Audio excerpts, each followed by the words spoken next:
When I was young, I loved to watch the Western movies, especially the parts when a tough guy calls another tough guy out to a duel. Not because I like the taste of blood, but because I respect people who fight like a man.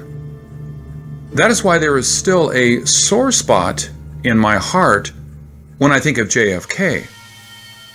JFK was never given the chance to fight his enemy, so he was stolen from us. Since the loss of President Kennedy 53 years ago, we watched in shock the killing of Lee Harvey Oswald 2 days after he supposedly shot President Kennedy. Then the assassination of Robert Kennedy in June of 1968. 4 months after Robert was killed, the world watched in disbelief when Jackie married Aristotle Onassis. Then only 5 years after Jackie's death in 1994, we lost JFK Jr. in a plane crash. Many people thought Jackie married Onassis because she did not feel safe in America anymore. You can't blame her because the Warren Commission's report was a joke. The chance to find the real killer died with Oswald.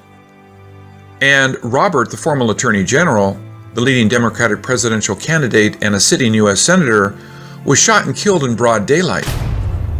Jackie may not know the details of the JFK assassination, but she knew it was not safe to stay. Even though we lost President Kennedy long ago, there was no closure. You can find 7,375 books and 1,071 videos about JFK on Amazon. Why are we interested? Obviously, if the killer got away, the killer can kill again. If the most powerful country in the world can't protect its president, how can it protect its citizens? 20 years ago, through Oliver Stone's JFK, we learned about the possible conspiracy. Now, there are 2,340,000 videos on YouTube about JFK. Oliver Stone needed a $40 million budget to make JFK in 1991. Today, you only need $40 to make a video. But did the 2,340,000 videos get us any closer to solving the JFK mystery? No. However, I started this project after watching The Smoking Gun, a video based on Howard Donohue's theory that Agent Hickey accidentally killed the president. Although the evidence did not point out if the president was killed accidentally or intentionally, it clearly showed two different guns with two different types of bullets hitting the president. And the fatal bullet did not come from Lee Harvey Oswald's rifle. So now, are you ready to find out who killed President Kennedy? What I am about to show you may sound totally crazy, but keep an open mind and you will see they are not as crazy as they seem. When I made the video back in April 2016, I felt the smoking gun theory offered the most logical explanation. However, after reviewing our viewers' comments, I decided to do more research. Today I want to share with you 7 crazy theories and my debunk of the Mandela effect. Theory number 1, Oswald is a lone gunman. After watching the Smoking Gun film, I'm a firm believer that the fatal bullet came from another gun. I don't think there is enough time for Oswald to shoot with another gun. So I will say absolutely no on this theory. Theory 2, the Secret Service agent accidentally killed the president. Like outlined in my prior video, this is very likely. And the Secret Service probably did not even know until they had a chance to inventory the guns and bullets. If Agent Hickey really accidentally killed the president, he may not even know he did it. As the record showed, he performed his duty with the rest of the agents that day. If he knew he killed the president, how can he act so calm? Theory 3, Agent Hickey conspired to kill the president. This theory is supported by the fact the CIA destroyed all JFK documents 1 week before the 1995 investigation. Have you ever wondered if assigning a new agent like Hickey the task of protecting the president can be part of a plot? This can also explain why the presidential limousine had no cover. Of course, H. and Hickey did not act alone, so maybe the CIA was behind it. Theory 4. George H. Bush was behind the plot. I know this is crazy, but search and check it out yourself. When asked where he was on November the 22nd, 1963, George H. Bush said he can't remember. That date was engraved in every American's memory. How could he not remember? Look at a strange smile at President Ford's funeral when he talked about a deluded gunman killed JFK.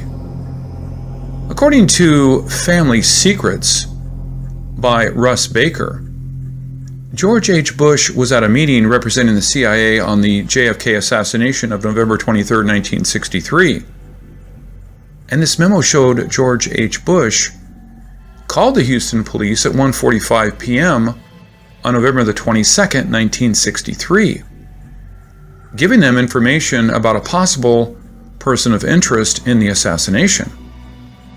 Around the time of the assassination, he was having lunch with a CIA chief whose main job was to remove foreign leaders in our way.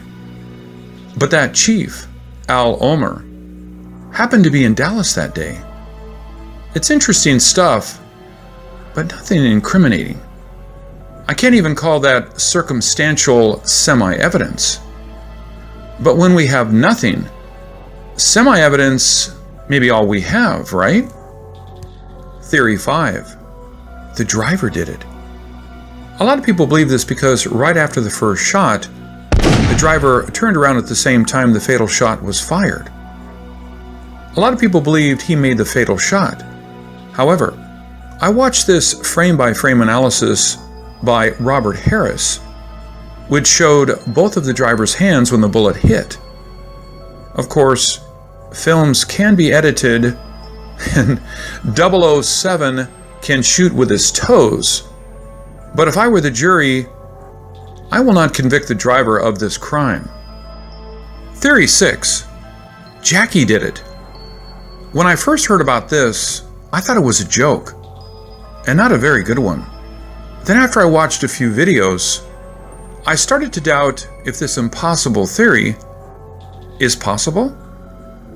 As you can see in this picture, there was something in Jackie's hand, and her trying to climb out of the limo and leaving her dying husband behind seemed quite un-first ladylike.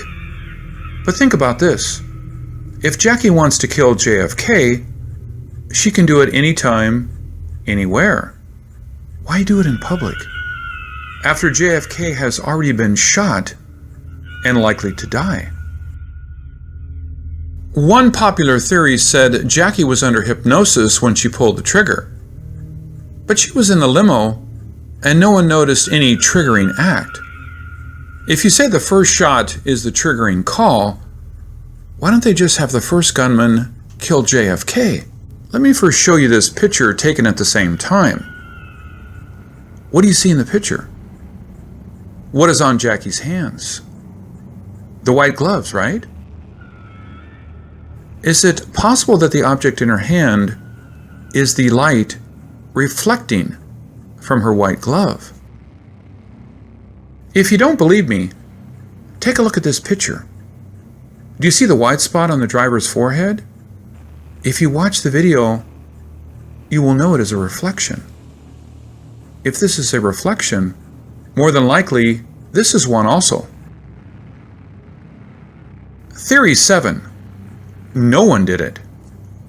JFK is alive, well, and lived 4 more years in the White House. Crazy, right? Just like many people believed Elvis and Michael Jackson faked their deaths, some people believe JFK did not die in 1963. But before you start calling me names, look at this picture comparison and this. I have to say I never realized how much they look alike. But can I give my blessing to this theory? No.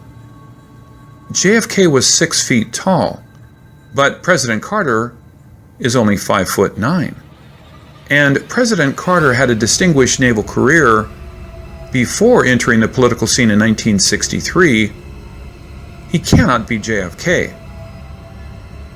Another recent JFK conspiracy theory is the Mandela effect. The controversy is fueled by this picture.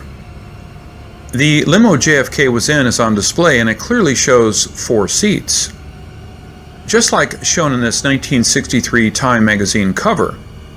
As you can see, the front page showed the car with 4 seats, while the next page showed 6 people in there. People called this proof of an alternative memory, the Mandela effect. If this is true, then we have to doubt everything in our lives. So I tried very hard to find an explanation. Luckily, I found it when I Google searched jump seat. A jump seat is a seat in any type of vehicle which can fold up out of the way. They must have taken out the jump seats when they searched for bullets. So, which theory will you vote for? Before you vote, let me show you another web search result. This is what I found when I searched for JFK. Great information, but have you noticed the JFK picture? It is the picture of JFK, but not our late president, but his son.